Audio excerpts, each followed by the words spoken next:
नमस्कार, black and white में आपका स्वागत है और एक बार फिर से मैं हाजिर हूँ वसीम राशिद आपके लिए आपका अपना प्रोग्राम ब्लैक एंड वाइट लेकर। तो डॉक्टर मनीष, पहले सुधीर कुलकर्णी पे हम बात करना चाहेंगे। और कल हम जब अपना प्रोग्राम कर रहे थे तो हम वेट कर रहे थे कि क्या डिसीजन निकल कर आता है, लेकिन उसके बाद ये तकरीबन 4 बजे तक ये फैसला हुआ कि उनको जेल भेजा जाएगा कैश फॉर वोट मामले। देखिए, पूरा ये स्क्रिप्टेड लग रहा है पूरा। जिस तरीके के स्क्रिप्ट जो है चौथी दुनिया में हम लोगों ने 2-3 प्रोग्राम हमने किए हैं जी। जिसका वीडियो अभी भी हमारी वेबसाइट पे है कैश फॉर वोट में, जिसमें हम लोगों ने इस बात को कहा था कि ये सीक्वेंस है जिसमें सुधीर कुलकर्णी जी भी जेल जाएंगे। रीज़न कानूनी एंगल से, कानून की नज़रों में घूस देने वाला, घूस लेने वाला, एमपी को खरीदने वाला और इस खरीद बिक्री को जो इन्वायरमेंट क्रिएट करने वाला, वो सब गुनहगार है और इसी वजह से कुलकर्णी अंदर गए हैं।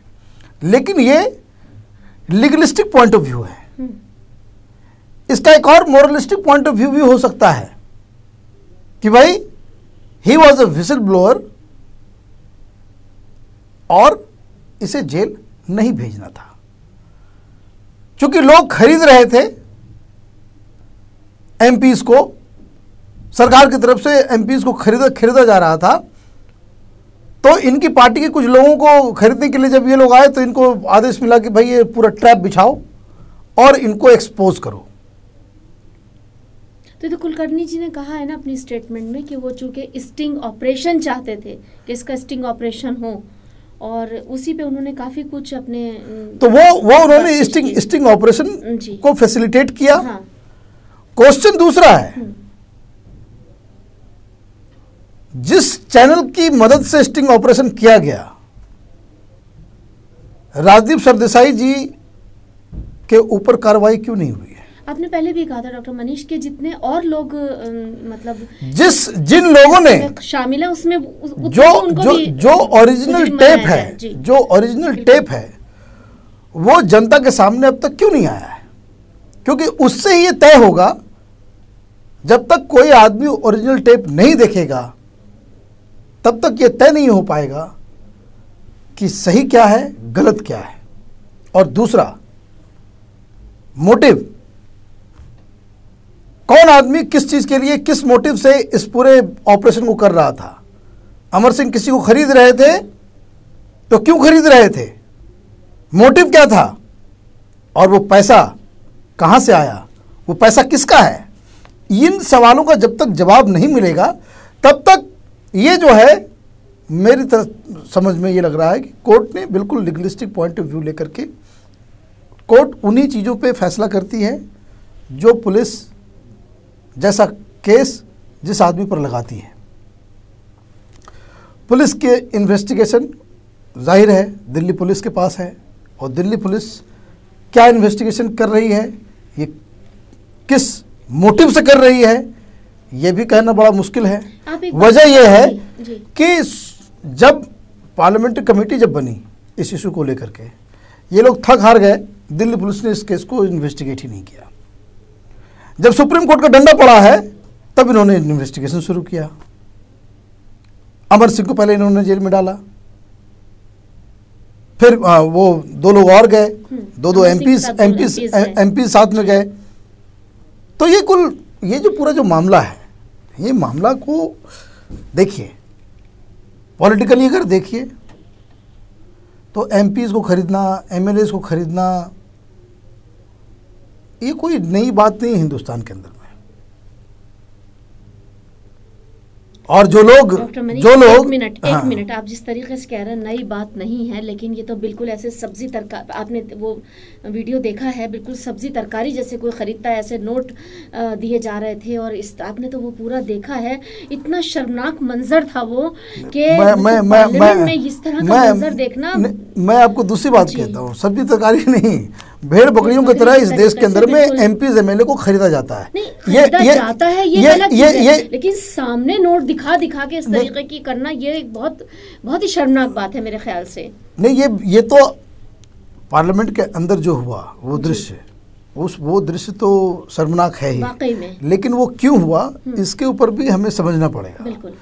जिसकी तहकीकात हो रही है यही कि वो पैसे कहाँ से आए, वो जो पैसा जिसका है वो मेन गुनहगार व्यक्ति है। एक बात और, एक मैं बात और करना चाहूँगी कि जो एडवाणी जी ने कहा कि जितने कुलकर्णी मुजरिम है उतना ही मैं भी हूँ, तो उस बात को लेकर क्या मतलब क्या आप बात कहना चाहेंगे? क्या आडवाणी जी की इस बात के पीछे क्या मौक़िफ़ छुपा हुआ है? देखिए बार बार कह रहे हैं, उनकी स्टेटमेंट बार बार आ रही है। अब नहीं कह रहे हैं, अब नहीं कह रहे हैं। वो जेल जाने के बाद आडवाणी जी ने अभी तक आडवाणी जी का कोई बयान नहीं आया, लेकिन वो स्थिति अलग है। हाँ। वो स्थिति अलग है, ये स्थिति अलग है। आडवाणी जी का कहना ये है कि उन्होंने जो बयान दिया था कि सरकार के लोग एमपीज को खरीदने जा रहे थे, सरकार के लोग ऐसे एमपीज को टारगेट कर रहे थे जिनका कॉन्स्टिट्यूंसी बदल गया है या फिर जिनको टिकट नहीं मिलेगा या जिनको लगता है कि वो अब हार जाएंगे, ब्ला ब्ला, जो सॉफ्ट टारगेट जो एमपीज थे। क्रॉस वोटिंग हुई है उस दौरान, तो जग जाहिर है। तीसरी बात जो इम्पोर्टेंट है, जो हमें नहीं भूलना चाहिए, कि विकीलीक्स ने भी खुलासा किया कि किस तरीके से एक अमेरिकी अधिकारी को कांग्रेस के एक बहुत ही महत्वपूर्ण व्यक्ति, उन्होंने क्या बताया? उन्होंने बताया कि भाई हम लोगों ने सारा इंतजाम कर लिया है, पैसे हमारे पास बहुत है, हम लोग उसको खरीद रहे हैं, लेकिन डर सिर्फ इस बात का है कि ये एमपीज जो हैं इतने शातिर हैं कि पैसे भी ले लेंगे और वोटिंग करेंगे ना करेंगे ये मालूम नहीं है। तो डर सिर्फ इस बात का है कि वो पैसे लेने के बाद भी सही सही वोटिंग करें, हमारे फेवर में वोटिंग करें या एब्सटेन कर जाएं या नहीं कर जाएं। तो दिस इज, ये विकीलीक्स ने भी इस तरह का खुलासा पहले किया है। तो एक दो चीज़ इंपॉर्टेंट है कि इस केस में, ये केस अपने आप में ऐतिहासिक होगा। समझने वाली बात यह है कि इस देश के अंदर में वोटिंग के लिए एमपीज और एमएलएज को की खरीद बिक्री होती है भेड़ बकरियों की तरह। समर्थन जुटाने के लिए पैसे लोग लेते हैं, क्वेश्चन पूछने के लिए भी एमपीज पैसे लेते हैं। तो ये एक सच्चाई है। दूसरी बात, जहाँ तक इस केस का मामला है, तो इस केस में मोटिव क्या था, मास्टर माइंड कौन था? स्टिंग का नहीं, देयर इज अ डिफरेंस जो मिसलीडिंग है कि एक तो स्टिंग का मास्टरमाइंड, तो स्टिंग का मास्टरमाइंड सुधीर कुलकर्णी है, नो डाउट, बिल्कुल, but he is not the mastermind of the whole plan to buy MPs. ये मीडिया में इसकी बात नहीं हो रही है। ये पता करना जरूरी है कि इसने ये इस तरह की प्लानिंग, ये हिमाकत किसने की कि पैसे लेकर के जो है एमपीज को खरीदने के लिए वो बाजार में भेड़ बकरियों की तरह खरीदने के लिए वो निकल पड़े।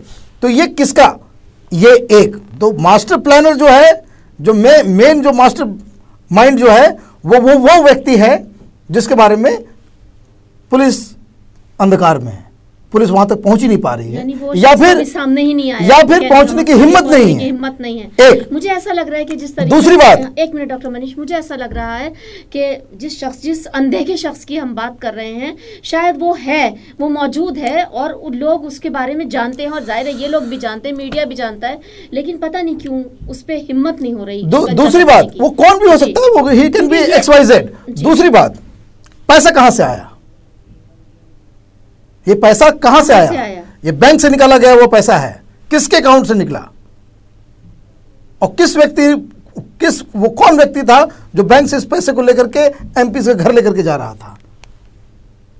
नोटों पे तो आप नंबर और तीसरी बात, लेकिन और तीसरी बात, इतनी इंपॉर्टेंट बात जो आपके दिमाग में आ रही है कि पैसा निकाला गया, और जाहिर है वो नंबर्स भी आप चेक भी किए जा सकते हैं कि जो दिया गया, तो ये चीज तो सामने नहीं आई है। ये पुलिस ने तहकीकात नहीं किया है। पुलिस जो है ये हाफ बेक्ड इन्वेस्टिगेशन है। तीसरी बात, अगर सब कुछ का स्टिंग ऑपरेशन हुआ है तो वो ओरिजिनल टेप कहां है? और उस चैनल के मालिक को, एडिटर को अब तक उस पर कार्रवाई क्यों नहीं की? वो जेल में क्यों नहीं है? उनसे पूछताछ होनी चाहिए कि भाई अब आप बताओ कि भाई ओरिजिनल टेप कहां है, क्योंकि उससे ये साबित होगा कि एग्जैक्टली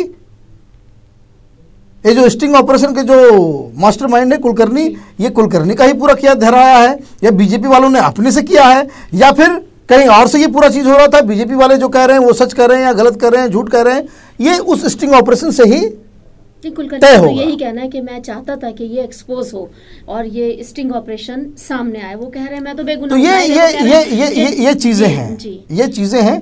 और पॉलिटिकल पार्टी कोई भी हो, वो कोई दूध के धुले हुए नहीं है। जो लोग अंदर गए हुए हैं, कुलस्ते वगैरह, अर्गल वगैरह, ये पहले भी जो है वो पैसे लेकर के क्वेश्चन पूछने वाले केस में जो है वो फंस चुके हैं। इनका पहले भी स्टिंग ऑपरेशन हो चुका है, ये पहले से ही सॉफ्ट टारगेट है। तो ये कोई नई बात नहीं है। अब देखिए, हिंदुस्तान तो ऐसा देश है, आप मुख्यमंत्री बना देते हैं किसी आदमी को, उसे जो है वो बटन दबाने नहीं आता है, बटन दबाने नहीं आता है पार्लियामेंट में किसको कहाँ सपोर्ट करना है। हमारे शिबू सोरेन साहब, वे इस दौरान उन्होंने भी क्रॉस वोटिंग की थी, बाद में वो निकल के आके बोले कि भाई मैं गलती से मैंने दबा दिया था। अच्छा, झूठ देखिए, गलती से दबा दिया। आपको याद होगा इस वोटिंग के दौरान जो पहली बार जो वोटिंग हुई, तो वो मशीन ने जो है वो आधा कुछ रजिस्टर कर पाया और कुछ रजिस्टर नहीं कर पाया। ये भी तो अजब देश है कि पार्लियामेंट के अंदर में जो है वोटिंग का जो पूरा सिस्टम वो खराब हो जाता है। तो वो तो चिट से जो है वोटिंग हुई थी। भाई साहब ने उस चिट में भी वो जो है जिसके समर्थन से आप वहां पर सरकार चला रहे हो उसके खिलाफ, तो ये इसके पीछे कहानियां होती हैं, इसके पीछे डील्स होते हैं।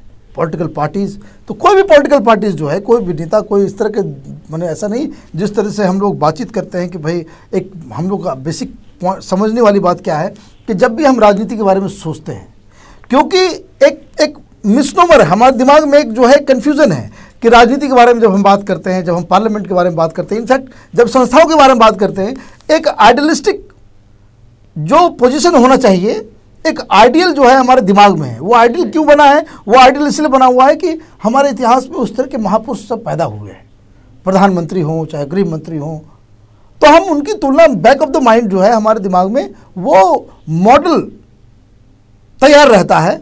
और जब ये बिहेव करते हैं तो हमें लगता है कि भाई ये गलत हो गया। लेकिन फैक्ट ऑफ द मैटर क्या है कि ये लोग बिल्कुल बौने हैं उन लोगों के सामने। फैक्ट ऑफ द मैटर क्या है कि खरीद बिक्री होती है, पार्टी की पार्टी ही बिक जाती है, पार्टी की पार्टी इधर से उधर चली जाती है। तो ये एक सच्चाई है। हाँ, नितिन गडकरी जी कहते हैं कि इस मुल्क का कानून, इस मुल्क का तरीका ये है कि यहाँ चोरों को छोड़ दिया जाता है और साधुओं को पकड़ लिया जाता है। और उन्होंने पूरी तरीके से साबित करने की कोशिश में है कि कुलकर्णी जी जो है वो साधु हैं जिनके ऊपर गलत कार्रवाई की जा रही है। वो पॉलिटिकल पार्टीज, देखिए मैं आपको सुषमा स्वराज और मैं आपको बताता हूँ, चाहे वो कांग्रेस हो, CPM हो, कम्युनिस्ट पार्टी हो, BJP हो, ये एक मुद्दा है। बिल्कुल, what they are going to do, सब लोग अपने अपने हिसाब से इसको इंटरप्रेट करेंगे और लोगों में बयान देंगे, लोगों के पास जाएंगे, इफ इट ऑल। बिल्कुल, वो किस लिए जाएंगे? सो दैट जो उनका पॉइंट ऑफ व्यू है कि ताकि लोगों के मन में अपने प्रति सहानुभूति और समर्थन पैदा कर सके। दिस पार्टी के लीडर्स को तो डिफेंड करेंगे। This is there. जो कुलकर्णी का अभी पोजीशन ये है कि नहीं ये 3 के हैं ना 13 के हैं। अच्छा, जिस तरह सेंटर की मांग पे CBI ने जांच करने से कहा है कि आपको, मतलब हमारा जो है इंडिपेंडेंट इदारा है, इंडिपेंडेंट ऑर्गेनाइजेशन है, किसी को हक नहीं बनता कि वो हमें गाइड करे कि हमें क्या करना है। उस बात पे भी मैं थोड़ी सी बात करनी चाहूँगी। ये आपने ये जो कहा, ये बात आपने कही, ये 2G मामले में, कल ये 2G मामले की मैं बात कर रही हूँ। 2G मामले में सुप्रीम कोर्ट में सरकार और उसके बीच में मैंने इसलिए कहा कि चूंकि अब कुलकर्णी की बात ये तो चाह रहे थे, देशवासियों के लिए जो है सेलिब्रेट करने का मौका है। ये खुशी का मौका है कि CBI को कल पता लग गया कि वो इंडिपेंडेंट बॉडी है। ये जो है मुबारक, मैंने सब देशवासियों को आपस में मतलब कितने कि ये जो है उसको मुबारकबाद जो है देना चाहिए। तो अगर इंडिपेंडेंट बॉडी है तो 2G मामले में अब तक ये क्या कर रहे थे? जब तक सुप्रीम कोर्ट का डंडा नहीं पड़ा इनको, तब तक ये 2G के मामले में क्या इन्होंने इन्वेस्टिगेट किया? कौन कौन से कागज इन्होंने देखे? किन से पूछताछ की? तो CBI का रोल जो है वो CBI उन लोगों की अपनी नौकरी अभी गले में फंसी हुई है, चाहे वो काला धन का मामला हो। अब सुप्रीम कोर्ट ने एक अलग स्पेशल सिस्टम जो है उन्होंने सेटअप कर दिया। एक रिटायर्ड और एक करंट चीफ जस्टिस के तहत जो है honourable justice of supreme court के तहत जो है सारे एजेंसियों को उन्होंने डाल दिया।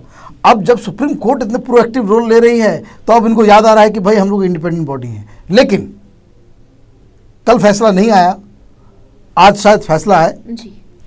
मसला बस वही है कि वो जो लेटर है, जिस लेटर को सुब्रमण्यम स्वामी ने कोर्ट में जमा किया था, जिस लेटर के बारे में सलमान खुर्शीद ने कहा था कि ये मतलब आम ऑफिसर्स ने तैयार किया है, ये निचले ऑफिसर्स ने। ये एक स्टेटमेंट मैंने कल पढ़ी थी जिसमें मैंने आपसे कहा भी था कि डॉक्टर मनीष हम इस पे बात करेंगे, कि उन्होंने कहा कि अरे उस लेटर पे तवज्जो नहीं देनी चाहिए क्योंकि उसको जो है वो नीचे के लोगों ने तैयार किया था, नीचे के ऑफिसर्स ने तैयार किया था। असल बात है क्या, तो वही मैं नहीं असल बात है क्या जी कि सलमान खुर्शीद साहब बहुत उम्दे किस्म के वकील हैं और इन्होंने समझ लिया है कि पूरी देश की जनता बेवकूफ़ है, मूर्ख है, इनको जो है कुछ भी पढ़ा दो।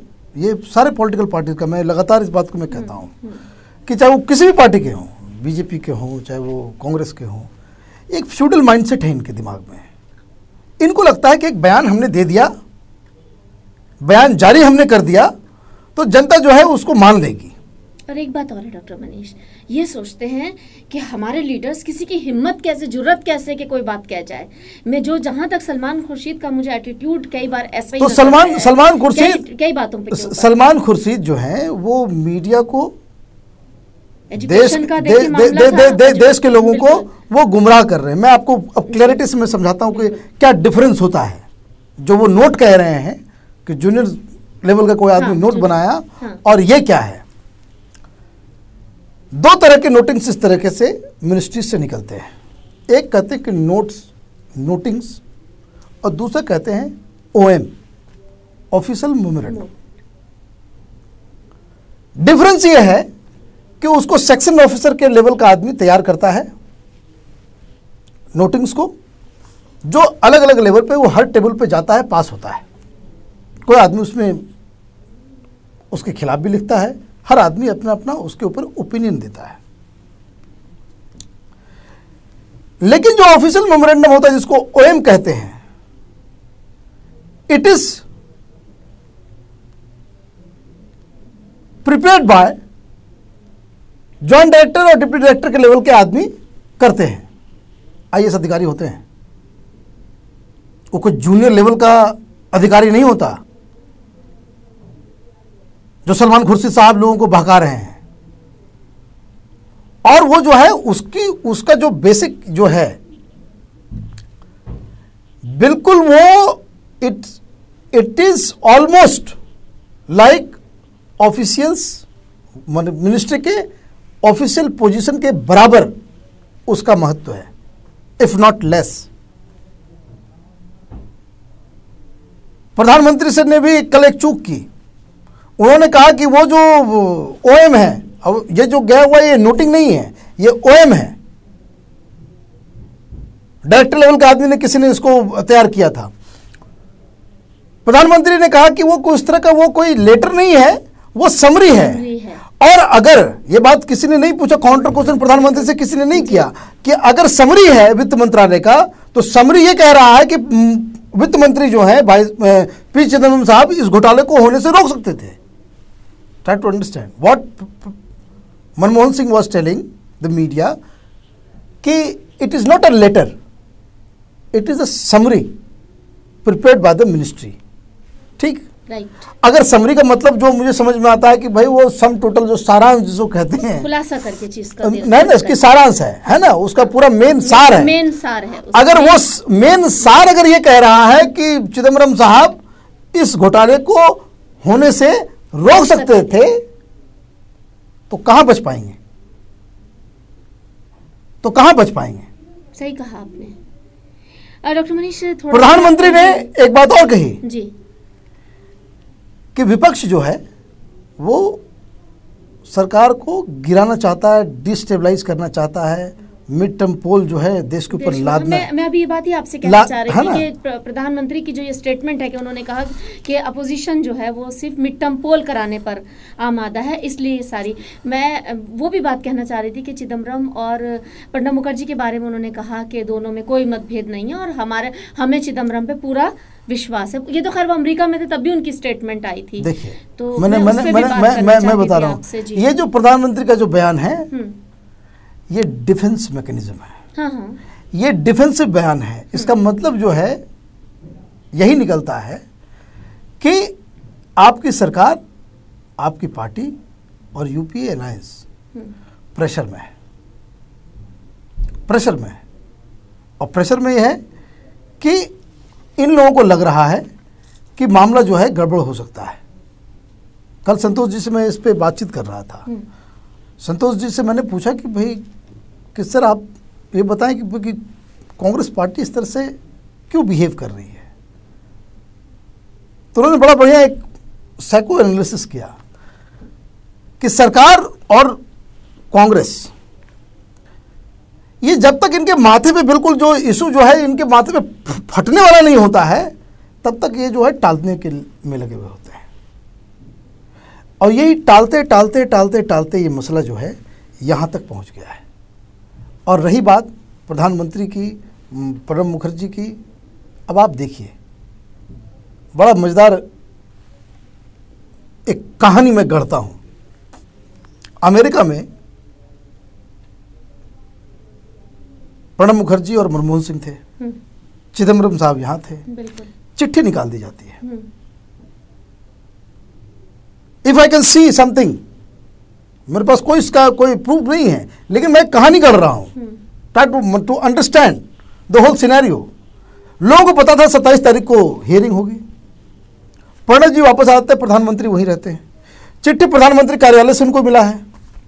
आज मैं कहीं पढ़ रहा था कि जिस भाई साहब ने आरटीआई डाला है उन्होंने कल कहा कि भाई हमने सुब्रमण्यम स्वामी को चिट्ठी नहीं दिया। हाँ, ये स्टेटमेंट बहुत कई जगह पढ़ी है मैंने। तो ये जो चिट्ठी जो सुब्रमण्यम स्वामी के पास उनके जो हाथ लगी है वो प्रधानमंत्री कार्यालय से मिला है जी।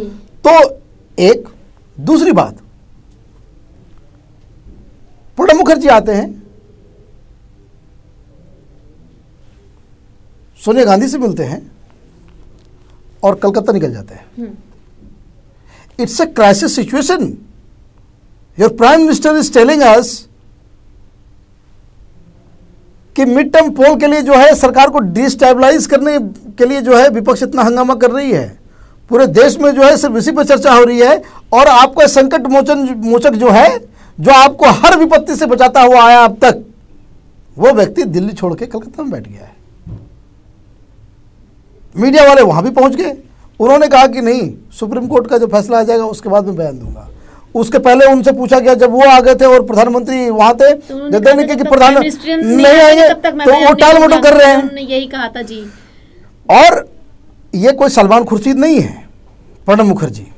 प्रणब मुखर्जी यूपीए सरकार के संकट मोचक का रोल अब तक निभाते आए हैं कि सरकार जब भी, नहीं तो ये तो कब इन लोगों की बोरिया बिस्तर जो है बंद हो गया होता। मैंने truly I am saying this. तो ये दूसरा, मनमोहन सिंह जी आए। मनमोहन सिंह जी की मुलाकात अभी सोनिया गांधी से नहीं हुई इस मुद्दे पे, और कल वो बर्मा जा रहे हैं शायद।